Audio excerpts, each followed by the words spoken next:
All right, it looks like our numbers have settled down and stabilized. Well, good morning, everyone. As I said a few seconds ago, I'm Mark Muller, Director at Sunline Private Wealth, coming to you from Mauritius. Welcome to wherever you are. We are broadcasting to, I think we've got participants from 5 different African countries, so we are extremely pleased to have you dialing in. For those of you who have been part of our series that we've been having since March through the course of the various stages of lockdown here in Mauritius and South Africa and other countries, you would know that David is no stranger to us, and we work quite closely with David. David is well considered within the group, within the Sunline group, so we're very pleased, David, to have you on board. David is a senior investment analyst. He's in Cape Town. David is a CA as well as a CFA charter holder, and David's going to be speaking to us this morning about unpacking the riddle of the ZAR, of the rand. So David, I'm going to be handing over to you at this point. Just some housekeeping. We do have, as always, our Q&A, so questions can be sent through, and then we'll get through as many of those as we can. David's presentation is about 20 minutes. Sorry, 20 minutes. Nearly cut your time there, David. About 20 minutes, and then I'm going to allow 10 minutes for questions. And any questions that we don't get to, we'll come back to you afterwards. We've been pretty good on coming back to our participants afterwards with questions we don't get to. Also on housekeeping, if David's load shedding schedule is not adhered to, we should be okay. But if it's not adhered to and we do lose David, he's going to pick up his phone and run outside, and then we're going to become an episode of The Amazing Race. So we'll follow David through to where he can get Wi-Fi and continue the broadcast from there. But without further ado, David, wonderful to have you on board again, and the stage is yours.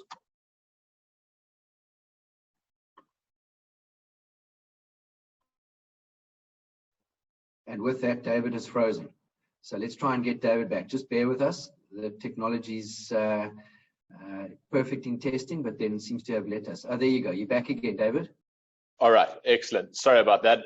Everything froze. I don't know whose end it was, but morning, Mark. Morning, everybody. Thank you for taking the time to listen to me this morning. Mark, are you happy for me to jump right in?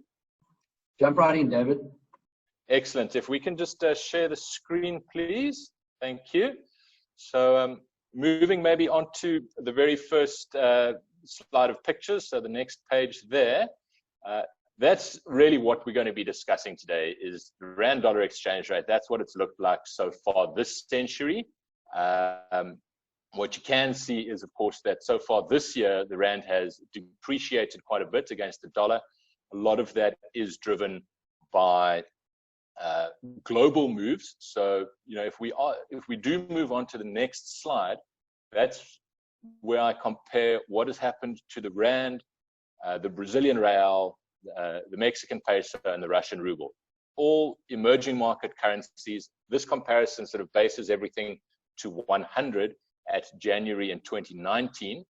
What you can see is around about March this year, when COVID became a problem, when global stock markets crashed, all emerging market currencies depreciated substantially.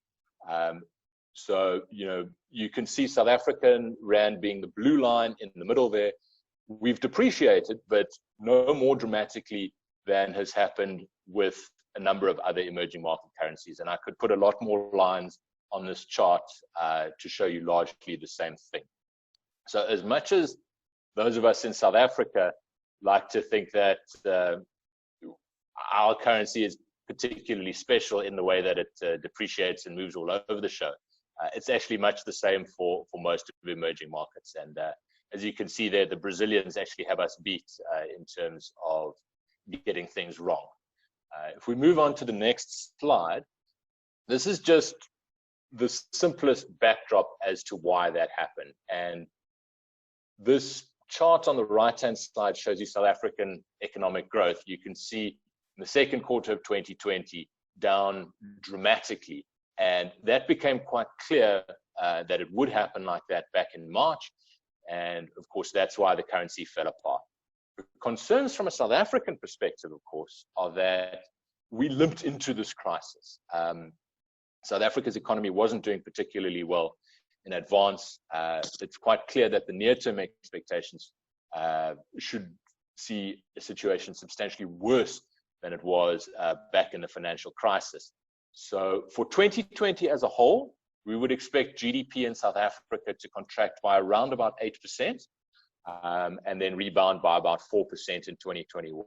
As a comparator, our expectations for the United States economy would be about a 6% contraction this year, but around about a 3% rebound next year. So a little bit more of a contraction in South Africa than America this year, a little bit more of a rebound next year.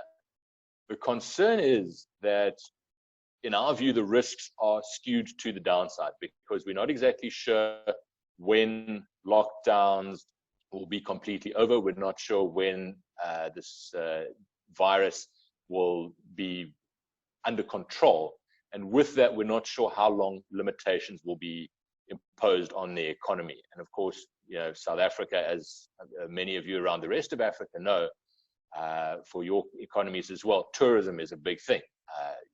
We love it when Americans and Europeans arrive with their big, strong currencies to come and spend that money here. And that is still not possible at the moment.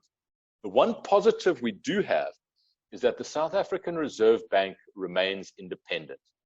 With an independent Reserve Bank, that means that the government can't do extra foolish things with the economy. So while the Reserve Bank remains independent, we don't need to worry about becoming a Venezuela, where the money supply just got out of hand, and then you had skyrocketing inflation.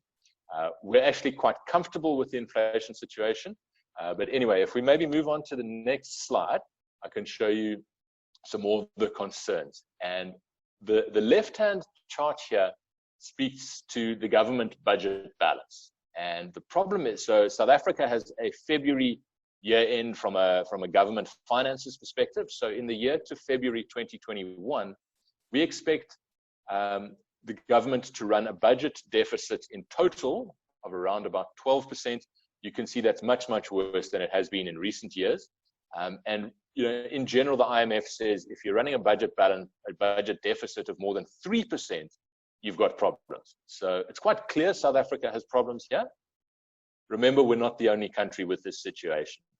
Almost all countries around the world will get substantially lower tax revenue this year, so their government finances will struggle. And that then plays through to the chart that you see on the right-hand side, which is our gross loan debt to GDP ratio for South Africa. It's quite a long-term chart, all the way back since 1965. But what is clear is that the expected pathway over the next few years really does push South Africa's debt to GDP to particularly difficult and high levels. And that will require some reform from the government. And that's going to make life a little bit more difficult in terms of economic growth, because the government won't have as much money to spend as previously. That then limits the economic growth. We move on to the next slide. What you can see here is the South African 10-year government bond yield. This shows you that it was pretty stable at around about 9% for most of the last 18 months. And then in March, when the world panicked, suddenly that bond yield spiked out to about 11.5%. Markets were particularly worried. It has come back quite a long way, back to about 9. It's now up at around about 9.6%. I think that does reflect the deteriorating reality. But if you look at the next slide, what you can see is that the situation is largely the same for other emerging market countries. And again, I've just kept 3 countries on this slide to keep the lines nice and clear, but pretty much all emerging market economies, the same thing happened. The bond yields spiked in March, and they've come back quite a bit. So, debt became more expensive. It's all right now. The risks are different. If we then move on to the following slide, what you can see here is that, so in this slide, I show you the differential between the South African 10-year government bond yield and various other countries. So the blue line there is essentially a US 10-year bond less the South African 10-year bond. So this is the gap between those two, how much more expensive it is for South African government to borrow in rands than it would be for the US government to borrow in dollars. And then the two lines lower down on the chart are for the Brazilian government to borrow in Brazilian reals and the Mexican government to borrow in pesos. What is clear here is that the differential, or what we call the spread, has widened since March this year. It spiked, it's come back, but it is still wider than it was a few months ago. And more importantly, we've deteriorated a little bit as well against both Brazil and Mexico. So it tells you South Africa's not unique in having low or higher bond yields and a higher cost of borrowing, but we're looking a little bit worse off than some of our other emerging market peers. If I then jump onto the next slide, I'll show you the other side of it, so this is just a simple consumer inflation chart for South Africa. What it shows you here is that consumer inflation at the moment is quite low. Most of that red bar, or of that red box, is what is expected going forward. The last print was at around about 2 and a bit %. So certainly South African inflation is low. It's at the very bottom end of the Reserve Bank's target band, which is 3 to 6% in those black lines. But we very much expect South African inflation to stay within the target range. And where am I going with all of this is that if we have around about 5% inflation, which is what we expect roughly over the next decade, then South Africa gives you a real yield if you borrow money if you lend money to the government of around about 4.5%. So it's 4.5% real yield. Whereas if you're in America, government bond yields are 0.6%. Probably over the next decade, they'll do about 1.5 to 2% inflation in the States. So in America, you get a negative real yield if you lend money to the government. Whereas in South Africa, you get a positive real yield. And what that should do over time is push or is attract money from overseas into South African bonds. So from a flows perspective, I think we would expect increased flows from foreign money into South African government bonds. And that is then probably incrementally positive for the rand, because these foreign investors will be in all likelihood looking to buy rands to get our government bonds and then obviously sell dollars at the same time. So that in itself should be a little bit positive for the rand. And then if we move on to the next one, the second piece of positive news that we have is South Africa's terms of trade. Now, unfortunately, this is a little bit of a busy slide, but what I want you to see is those two red arrows. The red arrow going up, that's really showing you the trend in the price of palladium. These are prices in rand terms. So that's the price of palladium. The black line, the price of iron ore, is the dark red line. Those are South Africa's exports, as well as platinum, which is the blue line.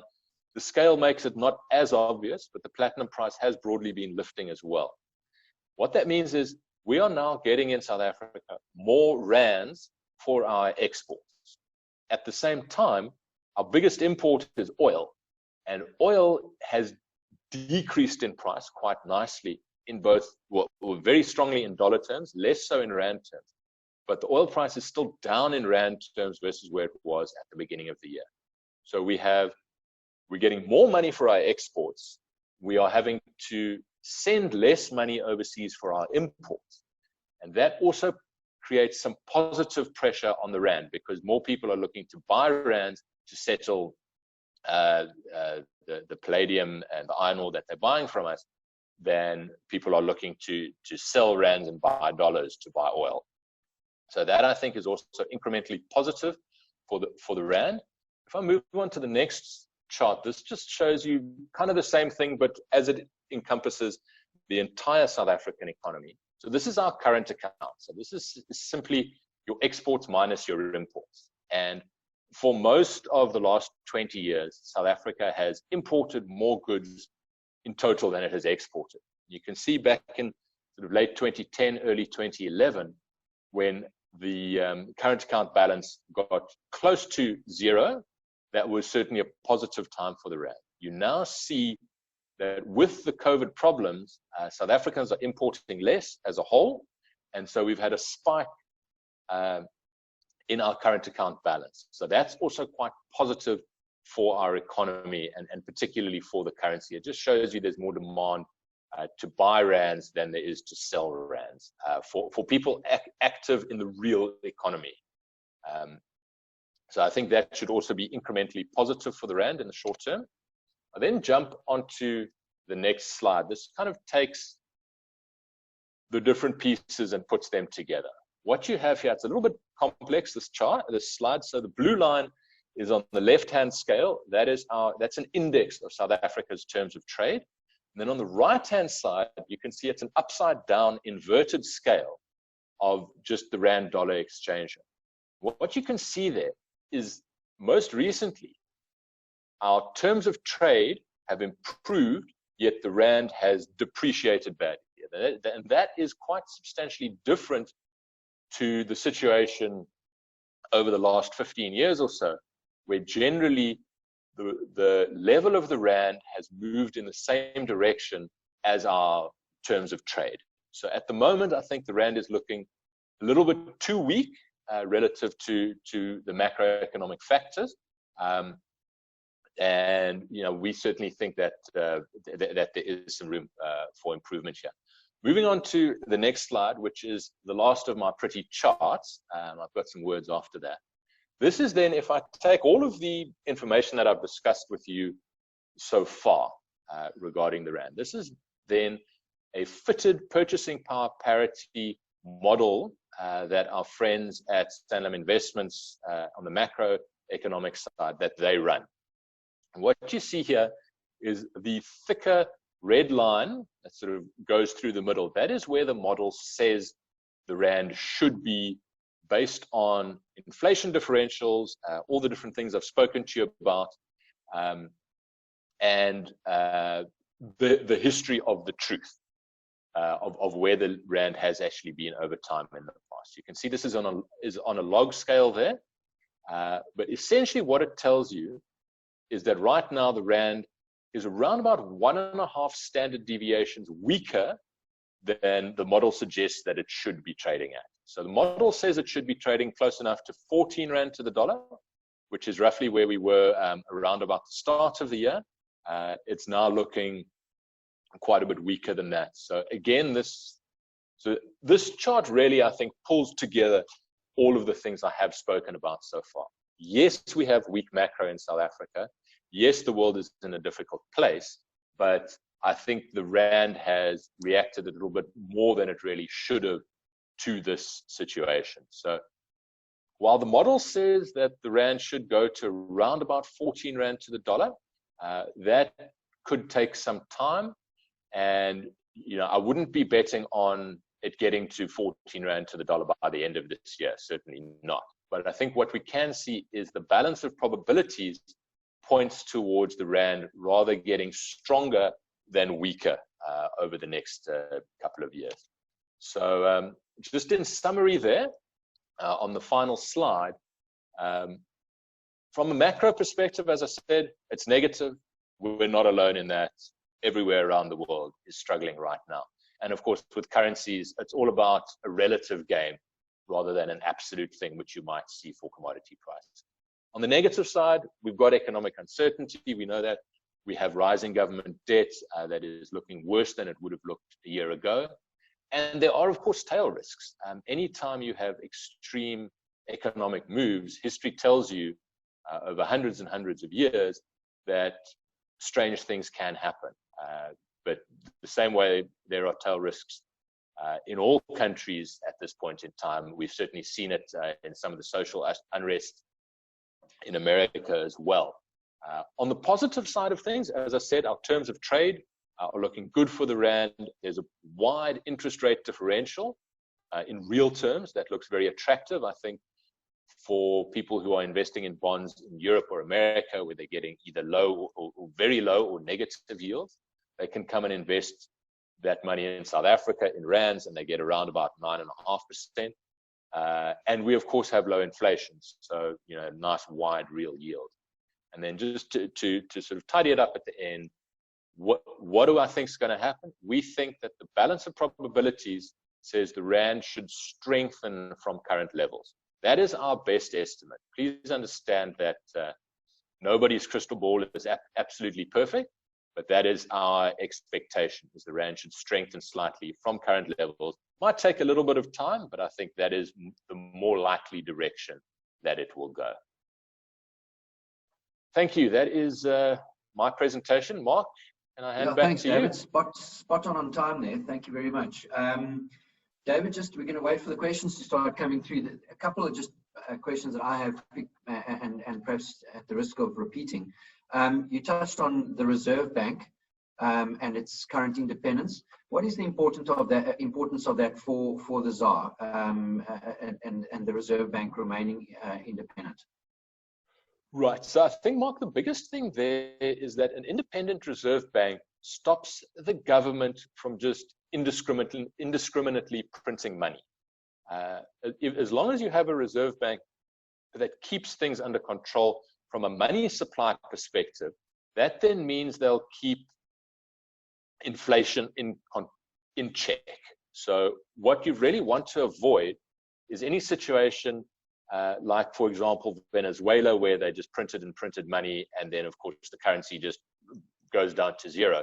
In Venezuela, I saw some pictures last year of people with wheelbarrows full of cash money that was essentially worthless.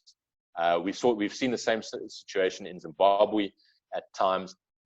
So you really do want to avoid that. And the strongest line of defense there is an independent Reserve Bank that has a clear mandate and follows that mandate clearly. So the South African Reserve Bank, their mandate is to keep inflation between 3% and 6%, and they will adjust interest rates accordingly to do that. And as long as there's the trust in the Reserve Bank, then I think the rand should remain under control. Inflation should remain under control. Thanks, David. David, you mentioned that the model suggests that the rand is weak at the moment compared to where it should be. What is the reason, just briefly, for why did it overshoot to the extent that it has? Right. Yeah, I suppose I didn't touch on that as much as I should have earlier. The key thing is, back in March, we had a global panic. All right, and with that, there was a very, very strong risk-off trade. People sold equities around the world, and they sold emerging markets as well. So, the largest pools of capital sits in the States and Europe and Japan to a lesser extent. Those hard currency developed market investors wanted to reduce risk. So, as I said, they sold out of emerging market assets. That then pushed us out. At the same time, as that panic was going on, part of the reason for the panic is that people realized that government finances in a large number of them, all over the world, but certainly in emerging markets, were looking a lot worse than they had previously expected them to.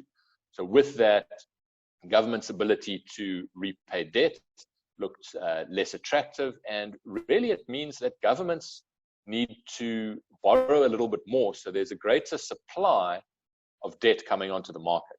And certainly we've seen that in the last month or two in South Africa. And then it's just a supply-demand thing where the market predicted in advance that there would be higher supply, so that then pushes the exchange rate out of it. It has settled down a bit now, but I think there is still room to improve.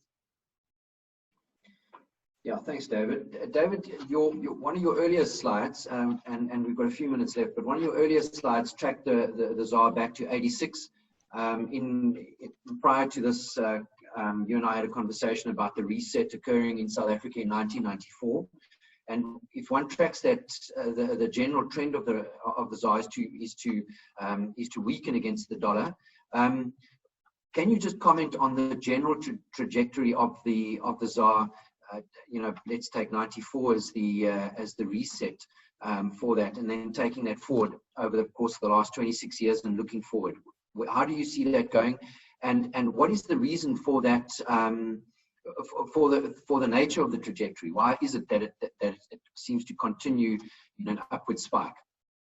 All right. So yeah, I think the first thing, maybe just for some of our audience who might not recall, South Africa had a proper reset back in '94 when we got proper democracy in this country. So I think events before that were very different, but since '94, the rand has continued to depreciate against the dollar, but that makes sense because in South Africa we've run, so over the last 20 years or so, say since 2000, we've run at around about 5 or 6% average inflation over that period. Over the same time, America has run at around about 1.5 to 2% average inflation. So you would naturally expect the rand to depreciate by that inflation differential each year. Now that only works over long time periods where that's relevant, but the rand certainly naturally should depreciate by around about 4% per year versus the dollar because of your inflation differential. And why would we in emerging markets, so it's not just the South Africa thing again, have more inflation? Number of things, but probably the biggest part is demographics, where in emerging economies, you have younger populations and you have expanding populations. So there's more pressure on resources that drives inflation. At the same time, generally emerging market economies will, and South Africa certainly fits in amongst that, will look to try to grow a bit faster by borrowing money to do so. And that increases the risk around your economy. You're increasing the money supply, so that will also drive a little bit of inflation. More important is to keep inflation expectations within a reasonable. Really happens. Sorry, my phone rang there. Always happens during these things. Yeah, so I think that's the key there, Mark, is inflation differentials.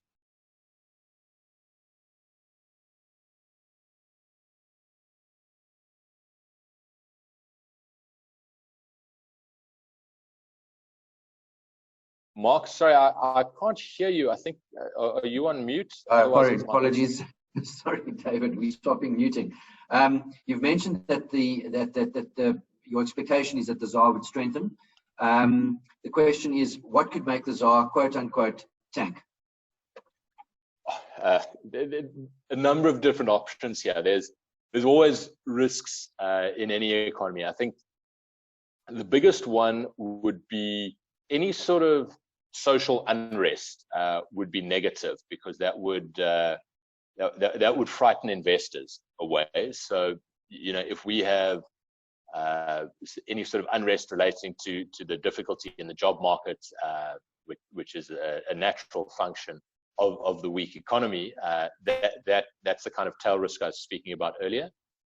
Other things that could mess us up is any sort of global panic again. So if we have a repeat of what happened in March, with global markets tanking, in that situation, if the world decides that it wants to be risk off again, you would see the rand and other emerging market currencies blow out again.